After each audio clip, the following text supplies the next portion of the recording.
Buenos días. Para nosotros como afectados por proyectos hidroeléctricos en Colombia es un gran honor estar en este espacio. Nos llena de satisfacción poder compartir nuestras reflexiones.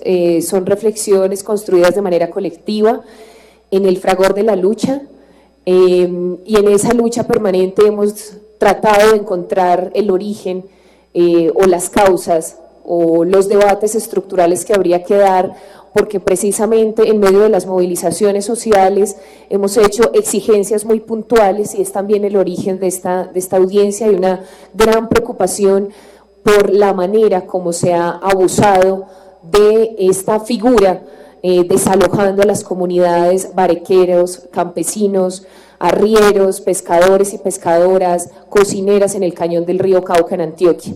Utilizando este concepto, se le da vía libre al despojo, se le da vía libre a que las comunidades tengan que salir con el ESMAD, con el uso de la violencia. Y en ese sentido quiero empezar por decir que si hay algo que es de utilidad pública en su sentido más pragmático, por decirlo de esa manera, son los derechos colectivos. Y de los derechos colectivos resaltaríamos el derecho a un ambiente sano. En ese derecho a un ambiente sano, ese conflicto que acaba de plantear mi compañero Juan Pablo, pues es fácil de dirimir. Digamos que si no hubiesen otros intereses económicos e individuales, pues habría que decir que los derechos colectivos y los intereses de todos, ese bien común, tendría que prevalecer. Pero establecer eso común, digamos, en términos de la discusión sobre lo que es energía, quién necesita la energía, cuánta energía se necesita y si sí necesitamos esa energía o no, también es un debate que hay que avanzar. No es sencillo decir, como lo decimos de manera contundente para el movimiento Ríos Vivos, no más represas en Colombia. Lo acabamos de plantear en las distintas audiencias que hemos tenido con la ANLA.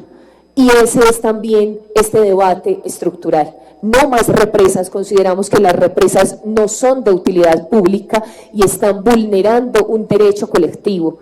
Y ese conflicto de intereses entre la utilidad pública para los pescadores, que también son los más vulnerables. Hay que recordar que la cultura de los pescadores y la cultura de los barequeros y barequeras, lo que nosotros llamamos la cultura de los ríos, no es una cultura de personas que tengan tierra. Por eso acudimos también a hacer una reflexión sobre lo que es la tenencia de la tierra.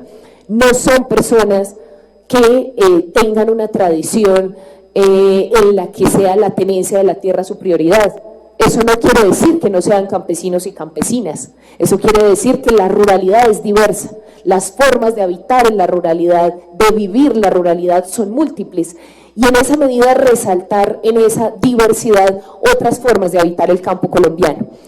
Y en ese hábitat del campo colombiano destacar la cultura de los ríos. La cultura de los ríos debe ser declarada de utilidad pública en su sentido estricto, porque si no, no estaríamos hablando del agua como bien común, del agua como un ciclo, del agua como aquello que nos permite la vida.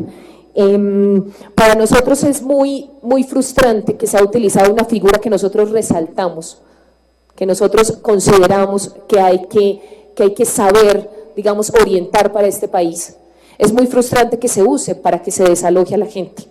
Y que en la misma figura, como lo conversábamos esta semana en nuestra gira de incidencia, le decíamos al Ministerio de Ambiente que nos diera una explicación por qué el bosque seco tropical no aparece considerado como de utilidad pública. Sin embargo, tiene una protección especial por este ministerio, pero se levanta la protección si hay un interés de un megaproyecto. Entonces hay una contradicción permanente. El bosque seco tropical se supone que es del mayor interés nacional. El Ministerio de Ambiente dijo que era su prioridad en términos de protección, pero vienen ahí las excepciones.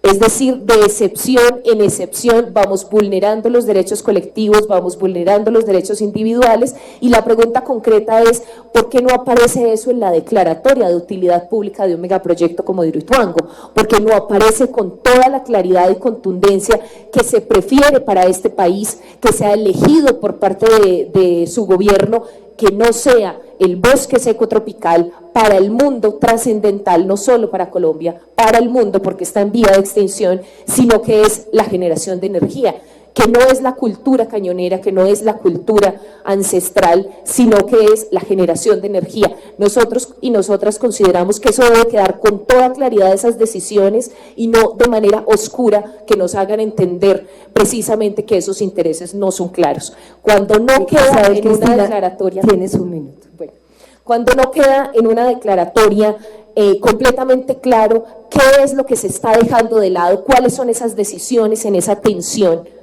Cuando solo quedan polígonos, nos están hablando en otra lengua, como decían nuestros compañeros y compañeras. Cuando una declaratoria está enmarcada en un polígono, en un lenguaje que no es el de la cotidianidad de las personas que habitamos el territorio, nos hablan en una lengua distinta y eso no es, entonces, público, porque no podemos acceder a ese lenguaje.